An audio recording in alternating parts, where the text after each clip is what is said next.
2-a-day training, Some teams. two Pilates a week, 2 training sessions.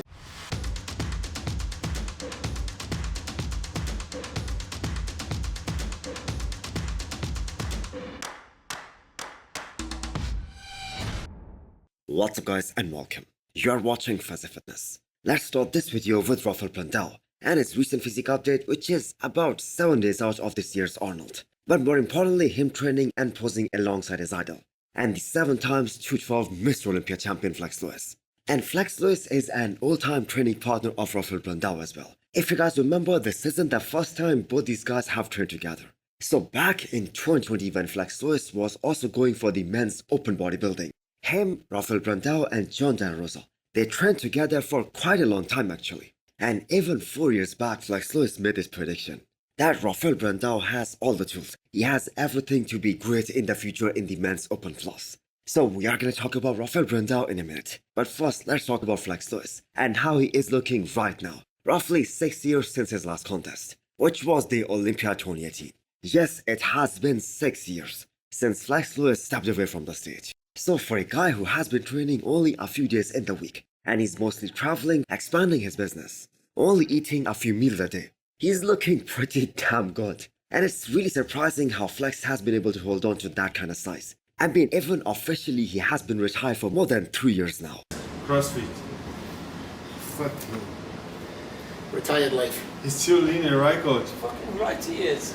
So Flex Lewis was undefeated throughout his reign. And it is gonna be extremely hard for any of these guys to break that record of 7 consecutive Mr. Olympia titles. So after watching Flex Lewis in such a superb shape, I know there will be some comments that he can still come back. Maybe try and do the men's open bodybuilding again. But here is something that people need to understand. Open bodybuilding is altogether a different ballgame even compared to 212. Because if you guys remember, he actually did try to go for that route. And he failed because his body was rejecting the huge amounts of food that was needed to grow for the men's open bodybuilding.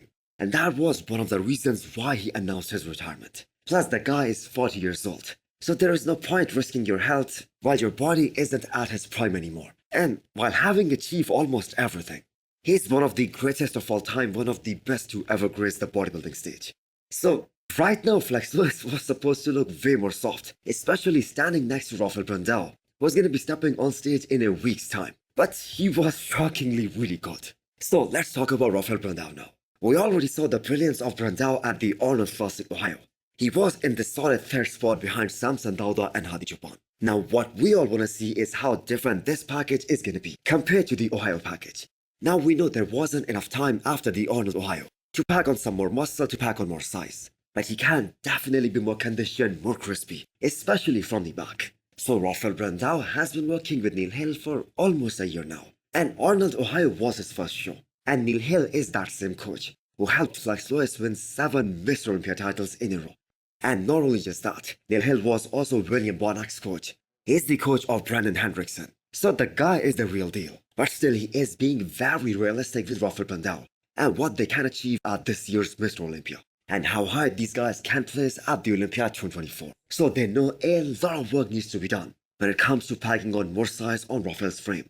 And that too up to a point where he is competitive against a guy like Samson Dauda and Andrew Jacked. Because all of these guys have similar strengths. They have great symmetry, great aesthetics, and super flow as well. And yes, Rafael Brandao is more aesthetic than Samson Dauda, but the size difference is still there. We got to see that in Ohio just 4 weeks ago. So that is the gap that these guys need to close in order for Rafael to be considered a future Mr. Olympia title contender. And as per their plan, they require another 2 years to accomplish that. So Rafael needs to win the Arnold Brazil, shut the season down for the rest of the year, because more growing time is what he needs. So what's really exciting about the Arnold Classic South America is that 2 guys with incredible aesthetics. They will battle it out against each other. And Tonio Burton isn't playing around either. He's coming to win this show. And he is looking really dry and ready to roll. And this is going to be his first show of 2024. He's going to be the highest placing Olympian in Brazil. And it is really delusional to think that we're going to see the same Tonio Burton in a week's time that we saw at last year's Mr. Olympia. He is definitely going to be bigger, he's going to be better than last year. And really counting him out can be a mistake. Now the question is how much bigger he will be compared to the Olympia last year. So coming from the 212 class, Tonio Burton has come a long way. He is top 8 in the world right now. And that placing is higher than what he was placing in the 212 division. The highest he placed at the 212 Mr. Olympia was 10th. So the guy has definitely come a long way. And many people still do not realize how good this guy really is, how good his skin texture is, and how his muscles come to life when he flexes them. Because he's so round, so bubbly, so 3D, and he has one of the best proportions out there. And do not forget, he has probably one of the best backs in the IFBB Pro League right now. He is so damn complete top to bottom from the back. And that is exactly where he's gonna exploit his competition in Brazil. So will GoodVito live up to the hype?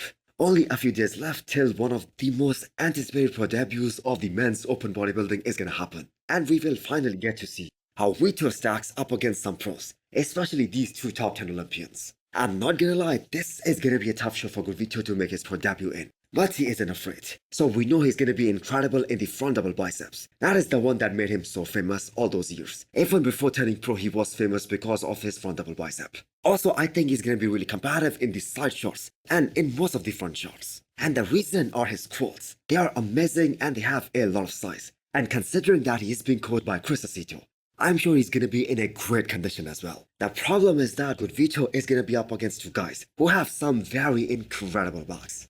And that happens to be GoodVito's biggest weakness. And we hardly saw any back updates from GoodVito during this prep. And when this happens, it is mostly because of one reason. Because that is a weak area, that is a weak shot. And they don't want to put it out there. Now, I'm sure his back is gonna be so much better compared to 2022 when he won his pro card. But you have got to understand that this entire time after turning pro, this time wasn't all off season. This wasn't all growth phase. He wasn't prepped for a better part of 2023 when he was supposed to compete at the European Tour. But he was unable to do that because of some visa problems. Nevertheless, we will finally see him on the pro bodybuilding stage in a week's time. So what are your expectations from GoodVito at his pro debut? Lastly, we have an update from Mohammad Shaaban about 2 weeks post Arnold Classic UK. So why Father Bad did not mention his name when he was talking about potential competitors who are going to be there at Detroit Pro? Well, we do not exactly know. Maybe Shaaban decided not to do this show because originally he was one of the first few names who were mentioned in the potential Detroit Pro list. So both these past Arnold Classics were kinda disappointing for Mohammad Shaaban. He was unable to make top 5 in either of these shows. So the Arnold Classic is the second best show on earth. And Mohammad Shaaban was up against guys who had better shapes than him, who were a lot more balanced than Shaaban. But there has been times in the past where Shaaban was not only able to qualify for the Olympia, but he was also able to place top 10. So I think he can qualify for the Olympia again, but he needs to pick a show more strategically. Shaaban has qualified for the Olympia 3 times in the past. So there would have been a better chance for him in Detroit. But judging by his progress pictures, they might be looking at another offseason ahead and come back maybe later during the year or closer to the Olympia 2024. So hit the thumbs up button if you liked the video and smash the subscribe button if you wanna come back for more. Thanks for watching.